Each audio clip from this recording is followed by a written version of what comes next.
as one critical phase. I'd quickly move to the supply side of the thing.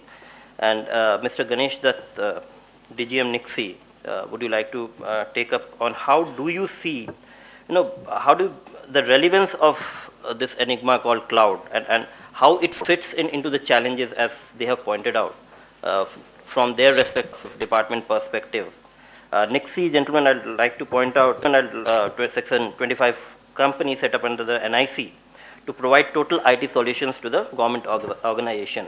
In fact, they have also a data center, set up a data center in coordination with NIC, which provides value-added services such as server co-location, consultancy, shared hosting, and including, I believe, e-procurement on a SaaS model.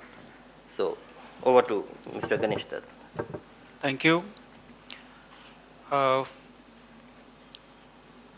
the last 22 years, I am in NIC, National Informatics Center, Ministry of Communications and Information Technology. And I have been working with the Haryana, Delhi, and Himachal governments.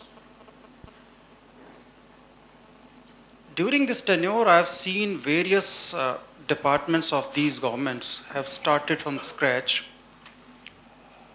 Many of them must have seen PCs for the first time during those days, and then the ability of computers or PCs, what they can do,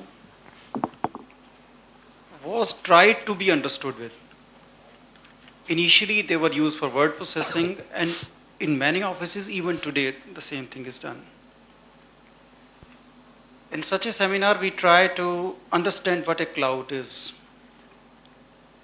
During this evaluation period, evolution of IT implementations, evolution of IT hardware infrastructure, this new terminology has come to us. We start with mainframes, then PCs, then network computers, then internet, then grid computing, and then we have switched over to cloud computing. But till date, this cloud computing word is mostly misunderstood.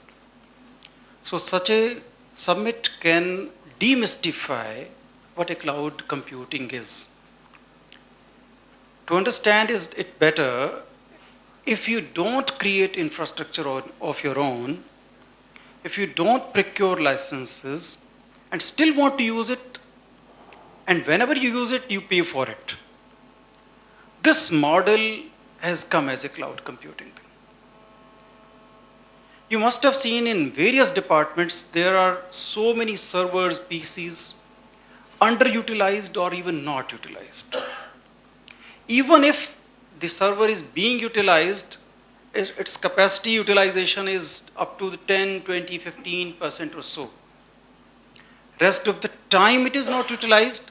During the time it is being utilized, it is utilized to the capacity of 20% or so.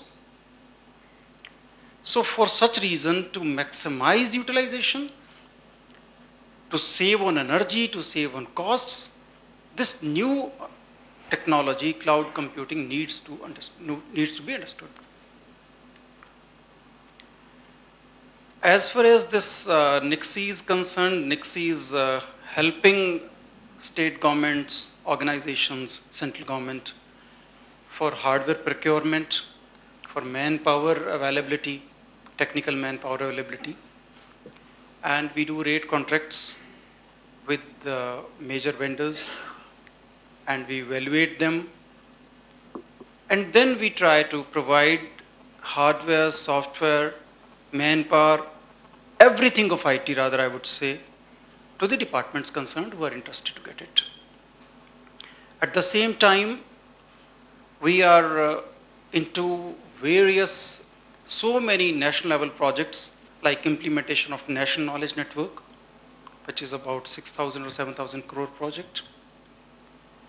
We are into providing data center services. We have a very big data center at Lakshmi Nagar, Delhi. It's called Lakshmi Nagar Data Center.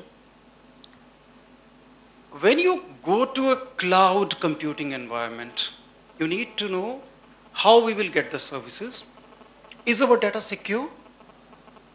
Is there a data recovery site available with them? There are so many issues.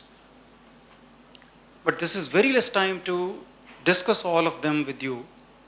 But at least we must know there are so many concerns even if we go to the cloud computing. Cloud computing initially seems to be cheaper, better managed services. But you must know who is managing that cloud, how we are using that cloud. We all have been using the cloud services for free. Your question could be, where we have used the cloud? Yes, you have used the cloud when you use Gmail. You use the Hotmail services. You use so many services. You are using Google. Actually, you are using their cloud. But we are aware of those services when they are free. But now, when the companies come to us, they offer their cloud, we have to pay. But when we have to pay, we need to know what type of service we will get, what type of service we will get, and what is our requirement. Is it SaaS, IaaS, or PaaS? A combination of these, and so on. Let's discuss these issues, and as the topic emerges above, we will take it later.